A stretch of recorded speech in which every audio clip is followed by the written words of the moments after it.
we run over with time, and I like to try to keep it under an hour. I don't think anybody wants to listen to anybody more than an hour.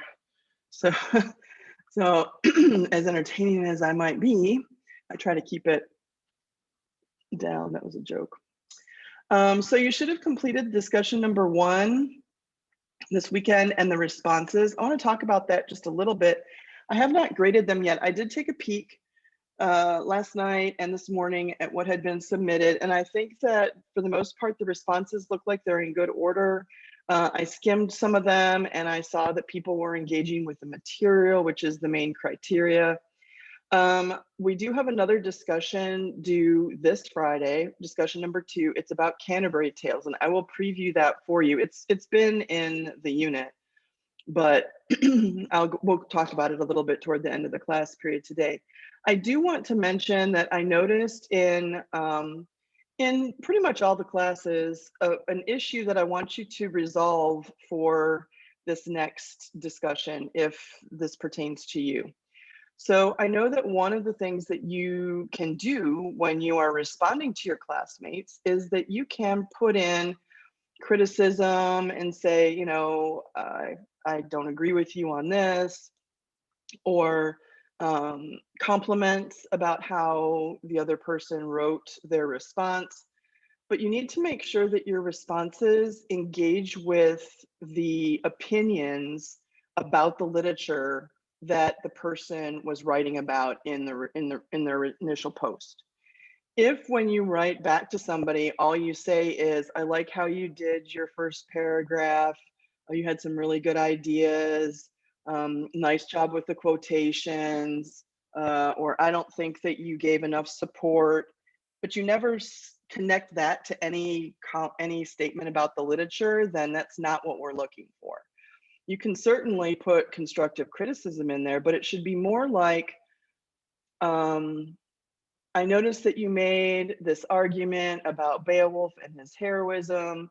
I probably would have added, and then something about Beowulf and his heroism. If you just compliment or criticize without engaging with the material, it's not really a response. It's not a discussion. You're just sort of, you know, taking the easy way out and saying, I like your handwriting, basically, or I don't like your handwriting. So you need to engage with what the person is saying about the literature. And I want you to keep that in mind when you're working on that one this weekend coming up. I'll probably mention that also on Thursday, just so that everybody remembers. And we do have class on Friday, so I'll probably touch on that each day that we meet this week, because I feel like some people might end up with lower grades. I'm going to be a little lenient because it was our first discussion, but on the second discussion, just make sure that you are engaging in a conversation about the material, about the literature, not just the way the person crafted their statement. So make sure that you're kind of doing both of those things. I'm just letting the last few people in here. So this week we do have discussion 2, and I have it, we'll talk about that a little bit before we finish up. But our main topic today is Wife of Bath's prologue and tale. It's very long. The prologue is, I don't know, like 15, 16 pages. And so going through the PDF is going to take way too long. So I made a slideshow today so that I could give you some main points of the Wife of Bath's portrait, also her prologue and her tale. So what I would do is I'd be looking at the notes that I originally made when I read, and see if there's anything that you need to add. I will give you some bullet points and then talk about each bullet point so that you can add more notes under them. But I started annotating that PDF, and it's just way too many pages, and I always want to stop and talk about, you know, the poetic elements, and it would just take me way too long to go through it, and we need to move on to the partner's tale for Thursday. So I'm just going to go through this slideshow so I can share with you about the Wife of Bath. The Wife of Bath is one of the most famous characters in English literature, really. She's sort of like the first fully developed female character. And it's kind of remarkable that Chaucer thought to include her in the tale, in the Canterbury Tales, in such detail, because he he portrays her in a very rich and detailed way, and we get to see a perspective that we don't generally see from these time periods because it was men writing. But he takes on the voice and the persona of this wife so clearly that she just leaps off the page. She's like the definition of a round character. I know that I didn't ask you to read the general prologue portrait for the wife of Bath, but I do want to go over it just a little bit so that you can see how she's described at the very beginning of the Canterbury Tales. And we can see some hints about what we find out in her prologue and her tale later on. So I've just reproduced them here on the slide. If you have your PDF, it's on page 272 of the PDF if you are annotating it. So the wife of Bath's portrait in the general prologue features her as a wife from Bath. She's called the wife of Bath because Bath is a city and that's where she's from. So it's sort of like saying the wife from Chicago or the wife from, Harlingen.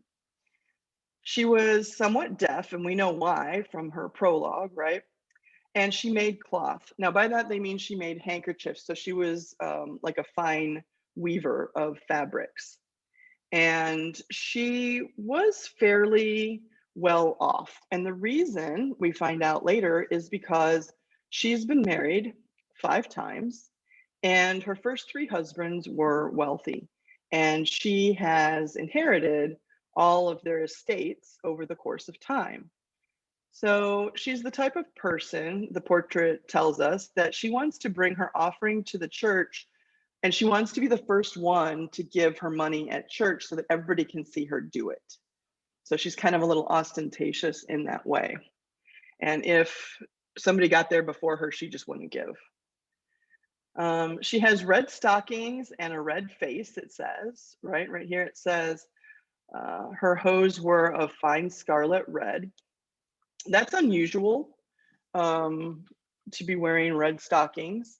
And for sure on this trip, it's unusual. All the other women that are pilgrims in this tale are all religious women in the sense that they're all nuns. So they've all devoted their lives to Christ. And so they wear, the nun habit is very basic and not very flashy, but the wife of Bath is wearing her red stockings. She also has a bold red face.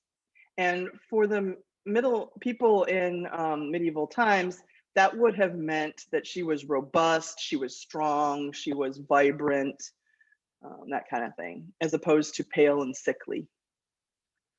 It does tell us right up front that she's had 5 husbands and some other company in her youth.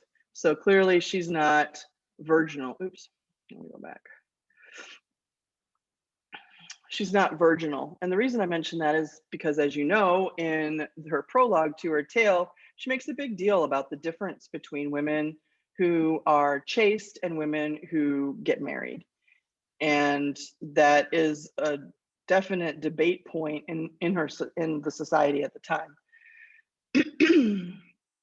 She's been on many other pilgrimages. It seems like it's sort of her social, activity to go on different pilgrimages. She's been to Jerusalem and Rome and a lot of other places, which is unusual for somebody of her time and would be somewhat expensive.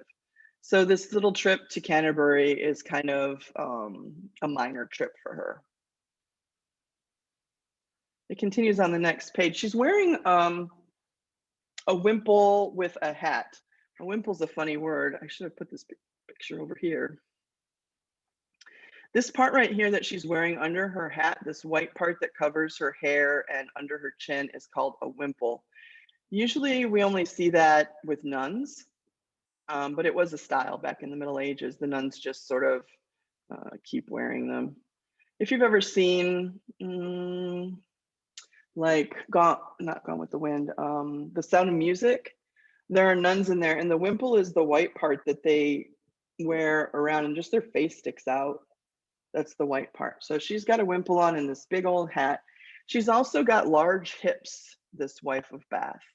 And so that's a little subtle suggestion about her sexuality, because she's got wide hips, meaning she's, you know, able and so on to have children, and she's more of a motherly sexual type. They do talk about how she's fun. She's in, this word is the precursor of the word fellowship. She could laugh and she could tell jokes and she could take a joke. And then the poet says, of remedies of love she knew perchance, for she could of that art the old dance. She knew about all the ins and outs of romance and relationships. And we definitely find that out also in the prologue to her tale, because she tells us all about her marriages and how women can get control over men and vice versa. So she's experienced, and a lot of the other pilgrims kind of flock to her because she's got some experience that she's willing to share about romance and what makes, you know, relationships work and how to manipulate the one you love.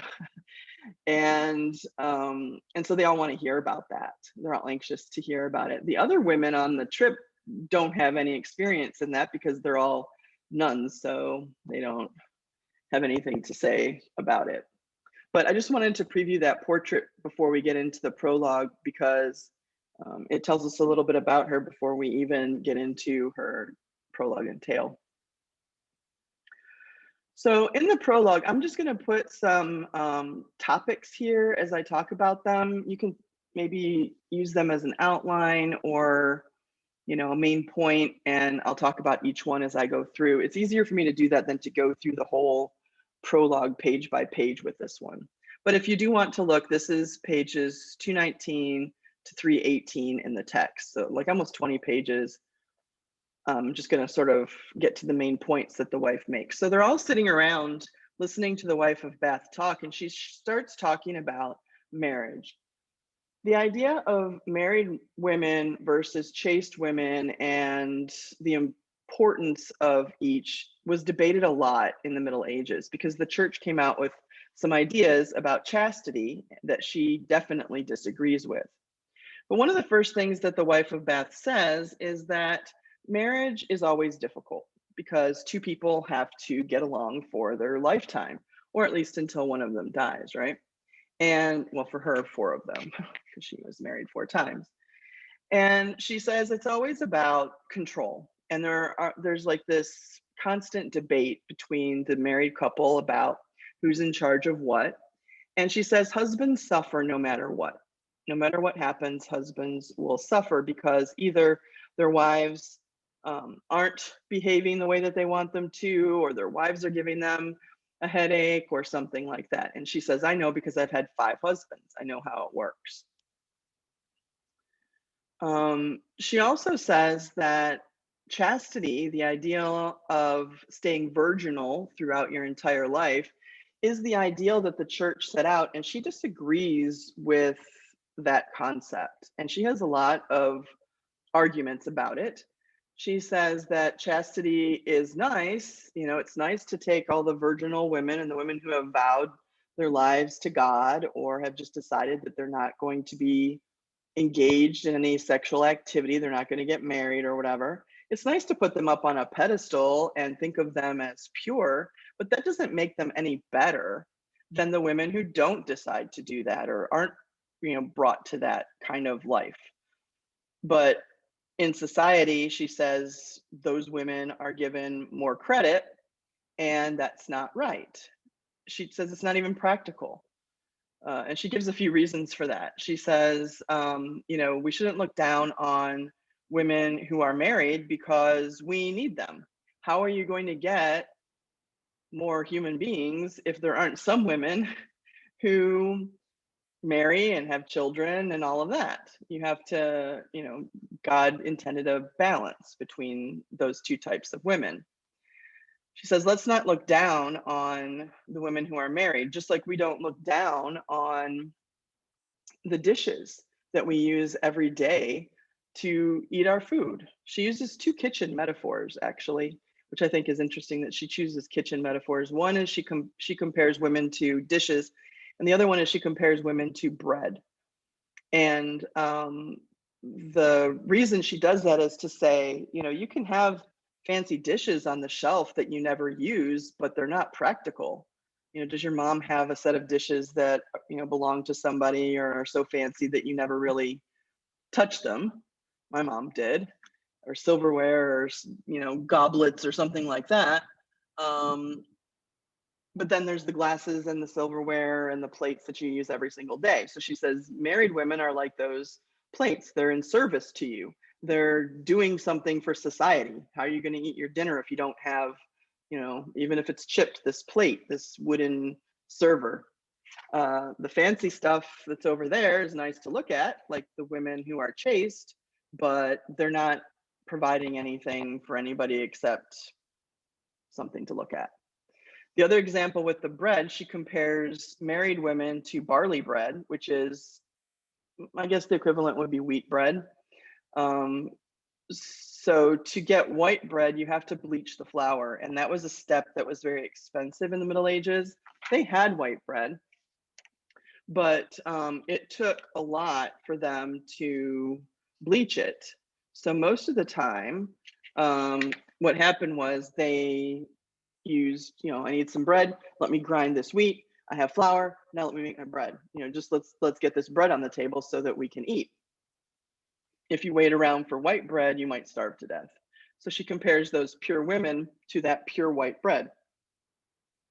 Sure, it's nice to have, but it's not going to fill your belly while you're waiting for it to, get purified.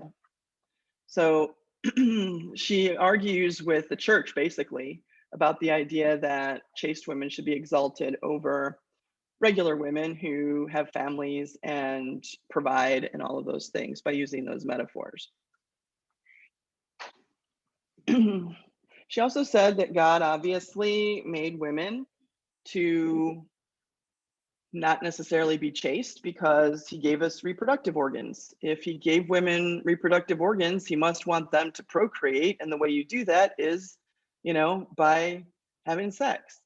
She said, besides, it's also pleasurable. So why would God do that if he didn't think that marriage was something women should do? So these are all viable arguments that she makes when she's talking about the importance of marriage and how, even though it's difficult, which she says, it's still necessary. We have to perpetuate the human race. Besides, where will those other virgins come from if they're not born?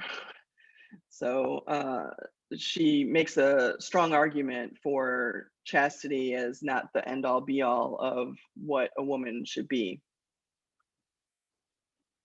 She spends a long time talking about how a woman controls a man. She's got a lot of techniques. I don't know if you picked up on them, but I think you should, because she's all about the manipulation so that she can have power. And nowadays, I think we would probably resent that or call it, playing games or just plain being bitchy. But I have to think a woman in that time period would constantly be controlled by men and their decisions. So if I live in a patriarchy where I can't make any decisions for myself, I might have to feel like I need to do some manipulation to have some kind of control over my own life. So her list of control methods is pretty exhaustive and kind of mean. I'm not saying people don't do them today. I don't think one person does all these things, but I'll list them for you. She says you have to make men beg for your affections so that they can value you. So you don't just smile at somebody. You have to make them want you. You also should nag as much as possible, because the more you nag, the more you'll get what you want.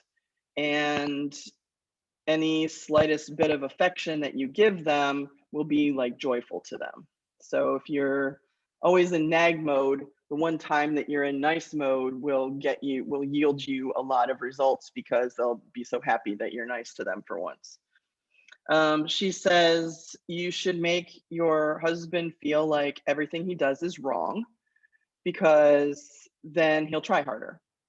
So whatever he's doing, if you just keep criticizing him, then he'll work harder to make it better and improve on the original. You're always pushing him for that increase. She says you should always be the first one to complain and you should never stop complaining because then you'll get what you want. If you make your husband tire of your complaining, then finally he'll give in at some point or another. So you should start out of the gate complaining and then not stop so that he will finally give in and you'll get what you want.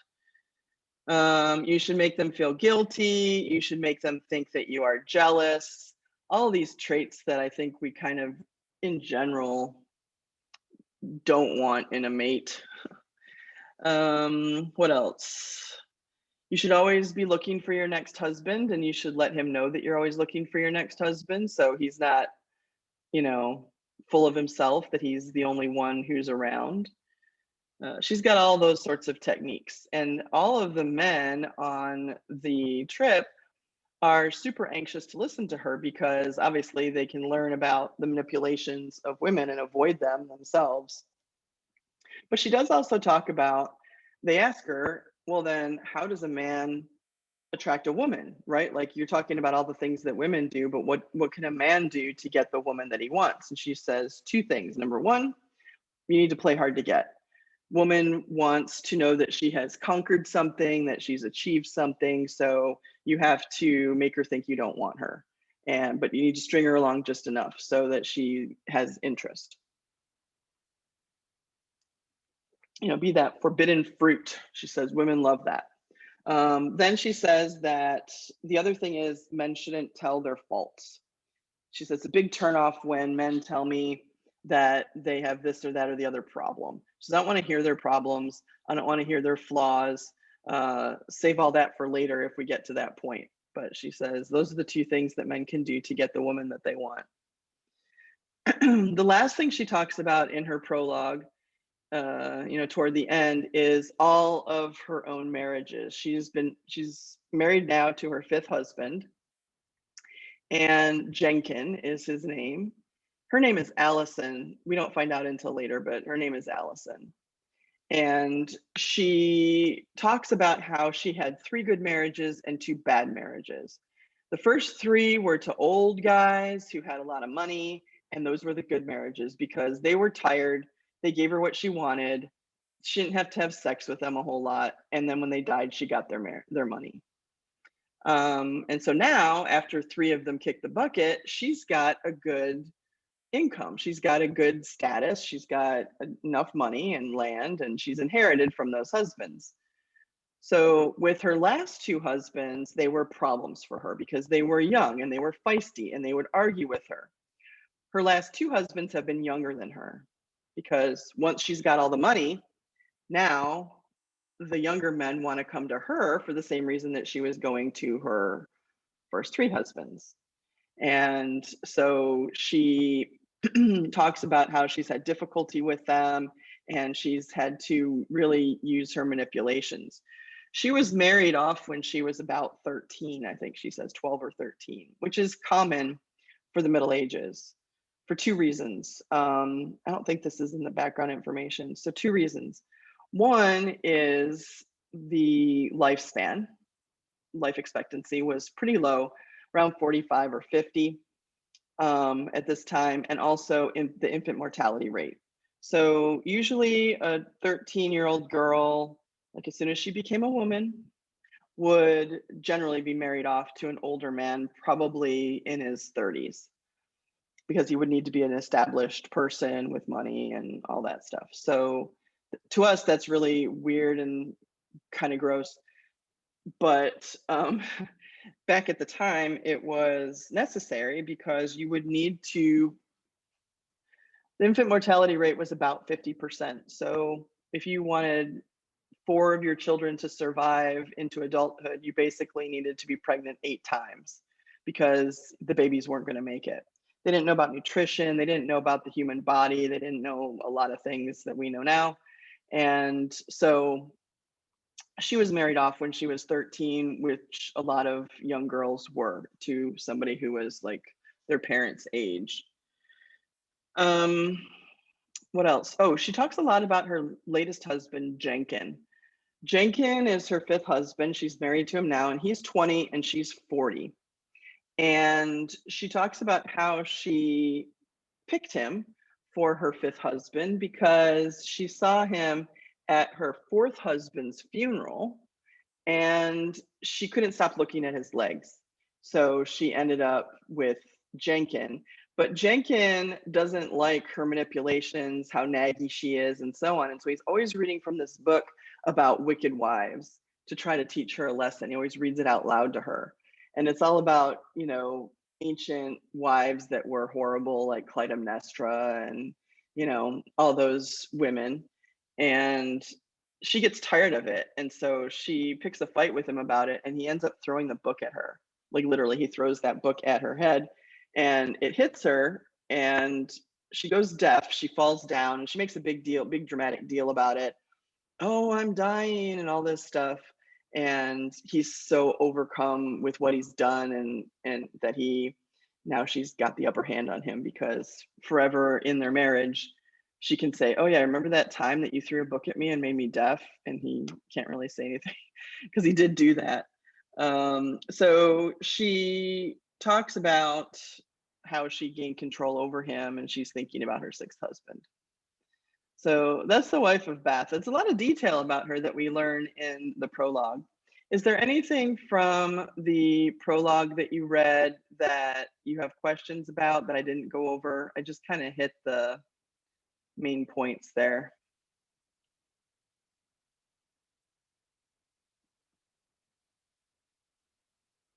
You can put it in the chat if you have a question.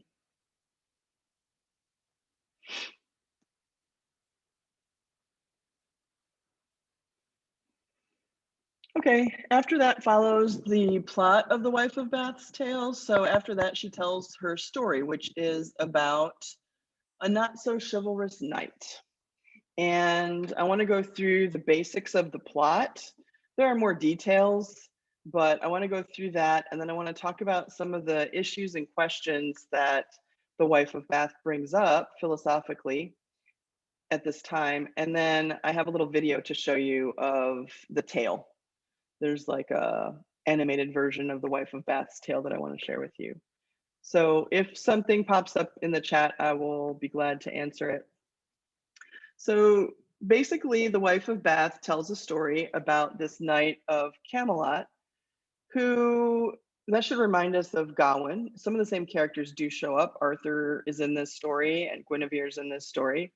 There's this knight and of the Round Table, but he's not chivalrous. He, in fact, at the very outset of the story in the exposition, he rapes a maiden and takes her virginity as she's just there by the lake, and he sees her and jumps off his horse and decides to take her right there.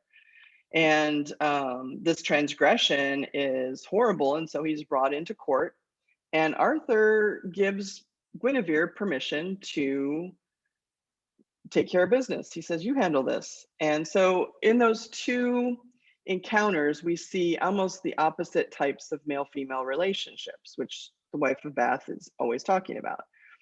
The first one is one of power and violence, right? The knight attacks this maiden and rapes her and takes her virginity.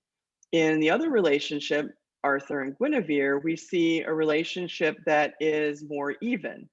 The king says, you handle this, and he trusts her to conduct court and give the proper punishment to the knight. So it's kind of right away at the very beginning of the story, you get those two types of male-female relationships. Guinevere asks the knight, like basically what he knows about women. What do you think women want the most? And he doesn't know. He doesn't, obviously, because it's not being raped. And he can't answer her. So she says, well, fine, you can have a year to go and figure it out, but in a year you'll have to be back. That should sound like Gawain. It's the same thing. There's this whole year and a day thing that happens a lot in medieval mythology that is a common thing. So she says, fine, have a year and a day and come back here and go and try to find out what women want. The punishment then being sort of like, well, you're so insensitive that you would do this to a maiden, you need to go and learn about women, basically. The problem is that he can't get a good answer. Everybody he asks tells him something different on his trip. And so he's returning back a year later and he's dejected because he never did find out what it is that women want most. And he thinks he's going to probably be put to death because he doesn't have an answer for the queen. And as he's approaching back at Camelot, he goes through a forest. Forests in medieval times have this sort of sense, and even through the Renaissance, this sense of magic to them. There are fairies and spirits and magical things happen in the forest. So he runs into this old woman. Actually, first he sees a bunch of dancing ladies, and then they turn into this old woman. And this old woman asks him, you know, what are you doing? And he says, I have to figure out what women want most, but I've been unable to get the answer to that. And she says, well, I can answer it for you, but you have to promise me that the first favor I ask of you, you will give it to me. And he's so focused on himself and getting out of his punishment that he agrees. And he says, oh, fine. That's fine. What's the answer? And she tells him what women want most is autonomy over their own lives. They want to be able to control their own destiny. And so with that information, he goes riding off to court, and Guinevere asks him, what did you find out? And he says, I found out that women want control over their own lives and their own decision making. And Guinevere can't argue with that. So she's about to let him go when the old woman shows up, and she says, you know, like, he got that answer from me, and at the same time he promised he would do whatever I asked him to do.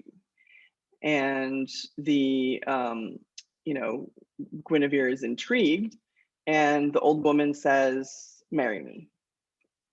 And she's really old and decrepit, and he is grossed out, and he says to Guinevere, I'm not marrying this lady. Look at her, she's old and she's like a hag and she's so lowly. I'm a knight, right? Like, I don't marry a nothing like that. And Guinevere makes him marry her.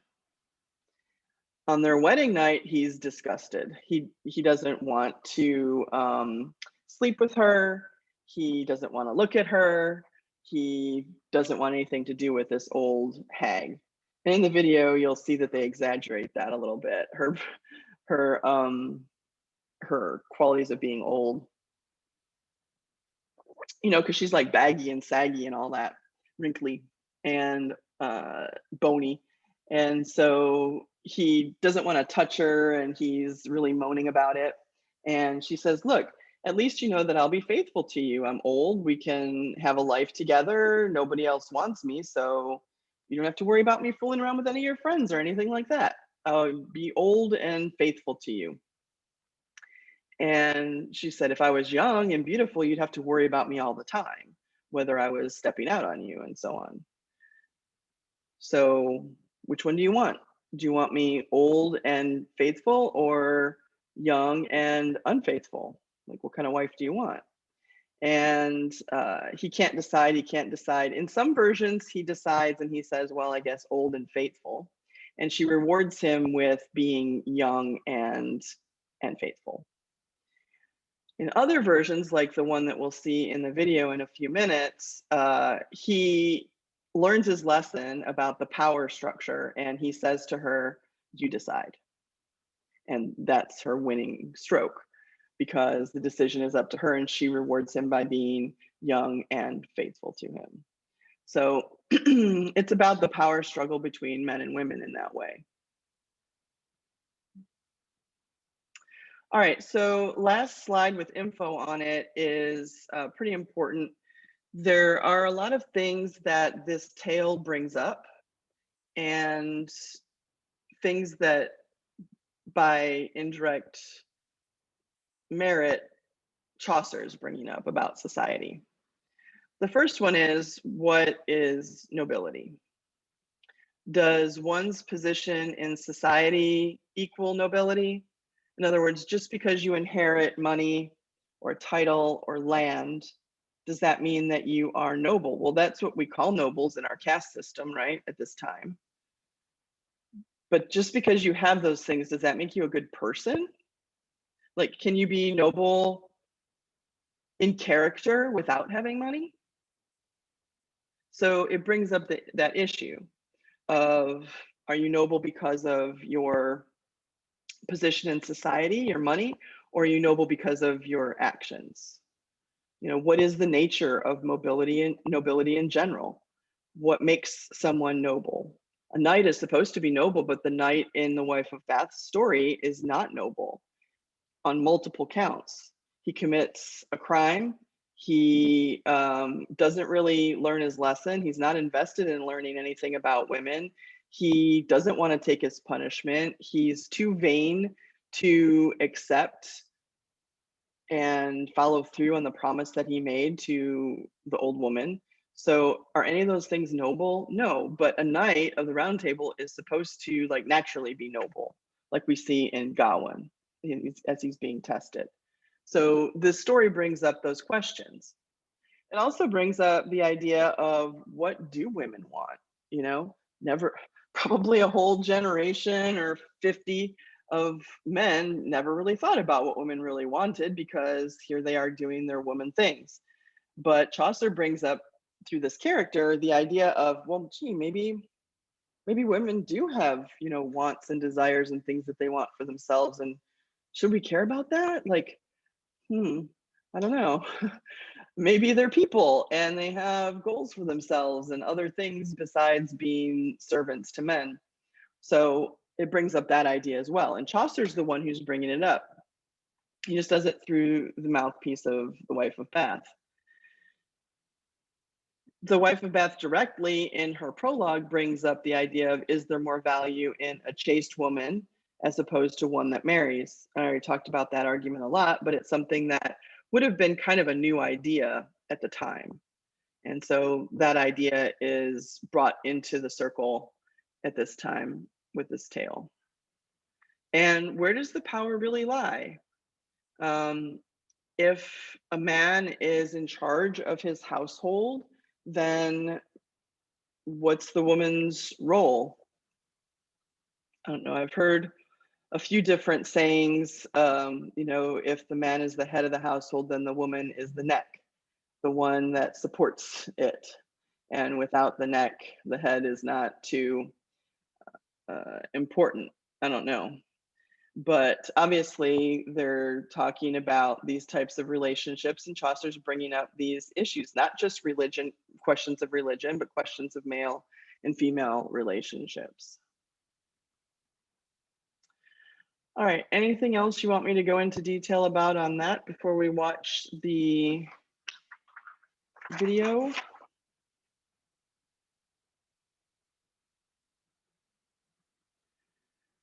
I don't see anything in the chat, so if you think of something, you can pop it in there. So this is an animated version of The Wife of Bath's tale. It's not very long, it's like 6 or 7 minutes long, but I just thought you might enjoy watching it. This is part of a longer series where they got different animators to do the different tales from Canterbury Tales. And when we read the Partner's Tale for Thursday, I'll show you the Partner's video too. And it just kind of enhances your reading experience, I think. I know it's not super exciting to hear me talk about, I try, but I know I'm not succeeding 100% at making it as vibrant as this video will be. So I'm gonna go ahead and play it for you. I have to take off my AirPods so that you can hear it. If you can't hear it, let me know in the chat, but I think it should work. At the beginning, you're going to see the Wife of Bath on the pilgrimage, and she's talking to the other characters. Chaucer's one of them. He's got a little beard. And it's all the people that are gathering around to hear all of her advice.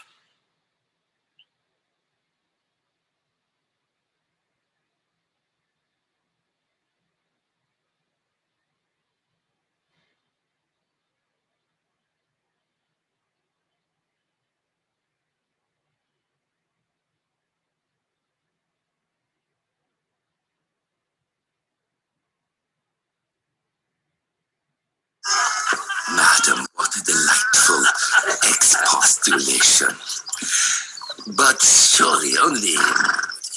humble, I trust. Impressive, isn't he? A friar, dedicated to poverty. He's even been known to stump up a girl's dowry out of his own pocket. Oh, so she can get married nice and quick. The church has got its hands on all the serious studs. Who's laymen with? Oh, we're just tiddlers. That's why wives end up lighting churchmen's candles. What's all this? What a delightful princess. You don't like it. Why don't you boil your bum? He hauls people off to court. A summoner by rank. Here, oi, what's a fly got in common with a friar? Oh, I don't know. What's a They've both got their snouts in your lunch. I'll tell a story or two about summoners, then we'll see who snickers. Nobody minds. Sir Friar. We'd be honoured. Thank you. Back in the good old days of King Arthur, there were spirits everywhere you looked. Nowadays, with all the friars going round, they're all gone. Anyway, at King Arthur's court, there was a strong, lusty knight bachelor. And one day he was riding down by the river. He was all alone, and he saw this virgin lass.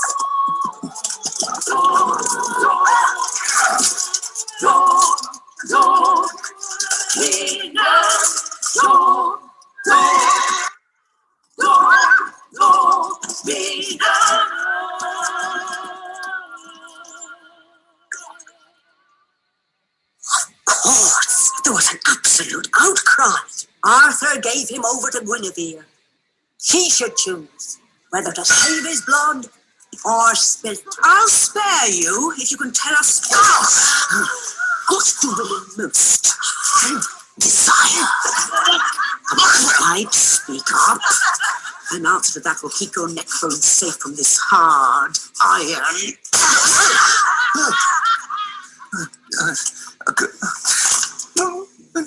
I don't know. I suppose if you can't tell us now, we'll let you have 12 months and a day. Go!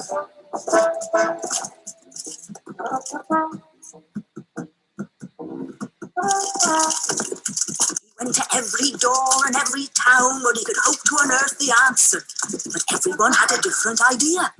Could you tell me, what does a woman most desire? Her place in society. My good man, what do women most desire? Money. Fancy clothes. Sing to her.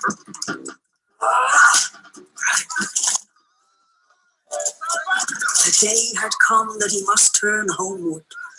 His spirit was broken, his hopes bitter ashes. His route took him to a forest, and there he saw 24 dancing ladies. Maybe.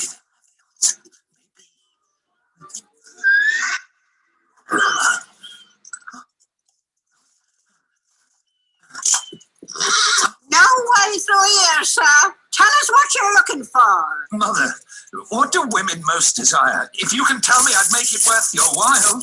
Give me your oath. You'll do the very next thing I ask of you, and before sunset, you'll have your answer. My oath, you have it. Anything. Your life is safe. Listen. Silence! Well? My lady queen, apparently, women desire sovereignty over husband and lover. They desire the upper hand at all times. Now do with me as you will. None of them, not wife, nor virgin, nor widow, could argue with that. He had his life. Sovereign Lady Queen? Oh, I gave him that answer. In return, he swore he'd do the first thing I asked. Take me as your wife. With all my worldly goods, if you must. Let my body alone. I want to be your wife and your love. My love. My damnation. Sovereign. Should someone of my rank be brought so low? He had no choice but to marry her, to take the old woman into his bed.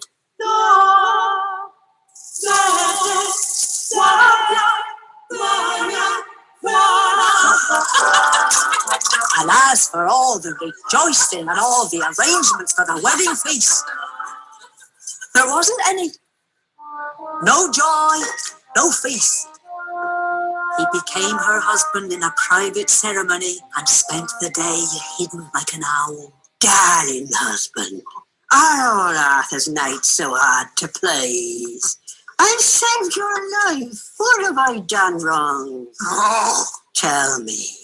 I'll change. change. Wonderful change. You're so hideous, so old, and so I common. could change all that if only you behaved a little more courteously to Are you me.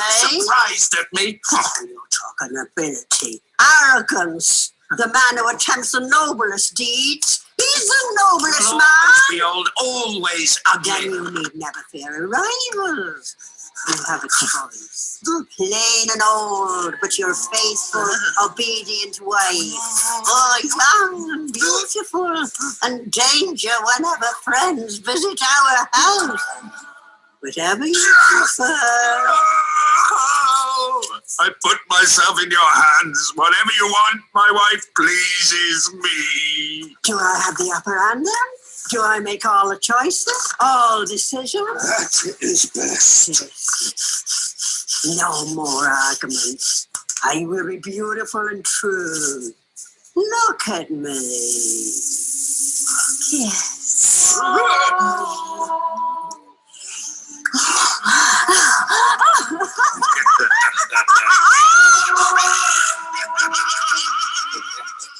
Christ sent his own husbands, his meek and young and hard. Grace to break them. You say so. And a swift exit for those who won't be broken. Well, I'll give a barrel of ale to have my wife hear that story. Talk about upper hand. Okay, comments? What do you think of it?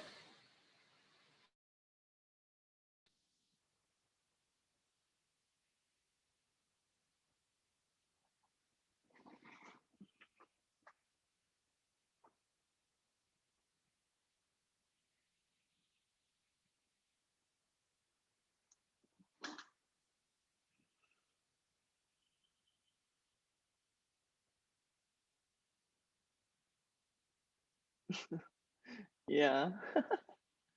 Well, it makes the point, right? Okay, I want to spend the last couple minutes of class going over the discussion topics. Oh, that's for next. I'm just getting ready to post the next unit. Should probably go up later this week because we're finishing up with the Middle Ages this week, and then moving into the 16th and 17th centuries. The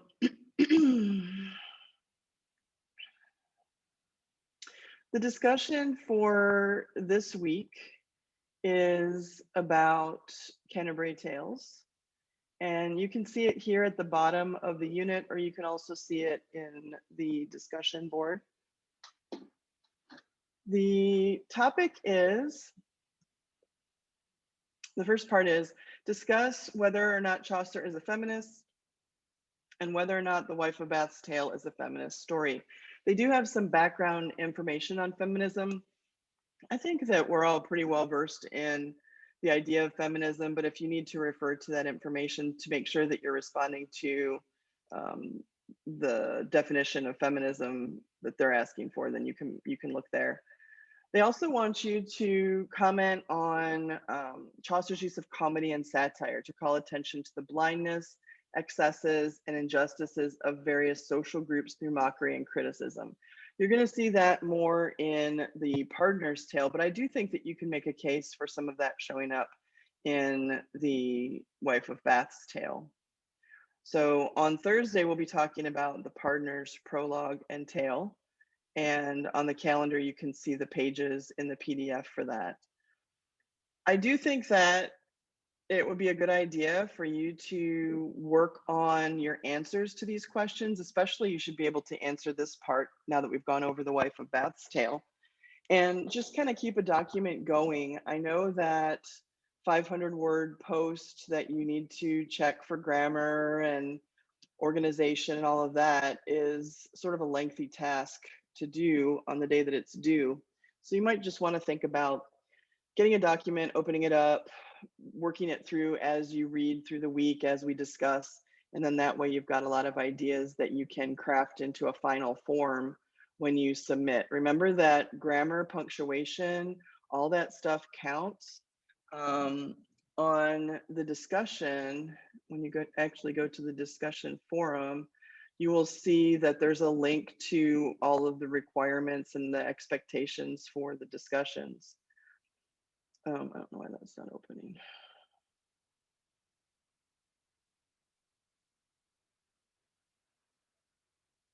Huh. Refresh. I wanted to show you. Well, you saw it with the first one. I think I froze. Oh, that's handy. Okay. Well, when you go to the discussion, you can see the link that goes to all of those expectations for the responses. I did notice, and I'll talk about this later in the week, I did notice that most of the responses were well done. Double check your word count because it needs to hit the minimum on a minimum. So there were people who were in the 300s. They were saying some interesting things, but the whole point of having the 500 word minimum is so that you have a lot of detail and depth to your answer. When you're responding to your classmates, you do not need to respond to everything that they say. You can just pick one idea and, you know, reply to them based on that one concept, but you do need to engage with the content, with the literature, not just the way the person did the post. That is kind of a cheap way out of doing the response. So if all you ever say is, I like your answer, you did a good job with the quote, etc., that's not really a response. That's just, you know, talking about the way the person answered. So in your responses, you're supposed to be having a dialogue with the person who came up with that idea. So you have to make sure that you are engaging with their ideas, not just the way that they posted, if that makes sense. So I'll mention that again at the end of the week, just to make sure everybody's on the same page about that. But there were some people who are going to lose some points because that's all they did in their discussions. But all right, any questions on that discussion topic? What you could be thinking about? There we go, let's back up.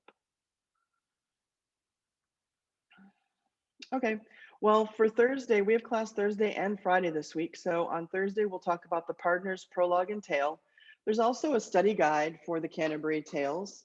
Do look that over before Thursday because I will ask you if there's anything on that study guide that you want me to go over. Remember that the study guides are just designed for you to make sure that you're reading in as much depth as you need to be reading for your assignments. I'm going over the basics, I'm going over the generalities and giving you an opportunity to ask questions, but the study guides will tell you, are you reading to the level that you need to be reading in order to be successful on the midterm and the papers and stuff like that. So you can bring, you know, look that over before Thursday and we'll spend some time talking about it. Are people signing out already? Interesting. All right, if there aren't any questions, then I'm going to go ahead and end the meeting for today. And if something comes up between now and Thursday, just let me know, okay? All right. Bye, Miss. Bye. Have a good day. You too. Bye, Miss. Bernie says bye.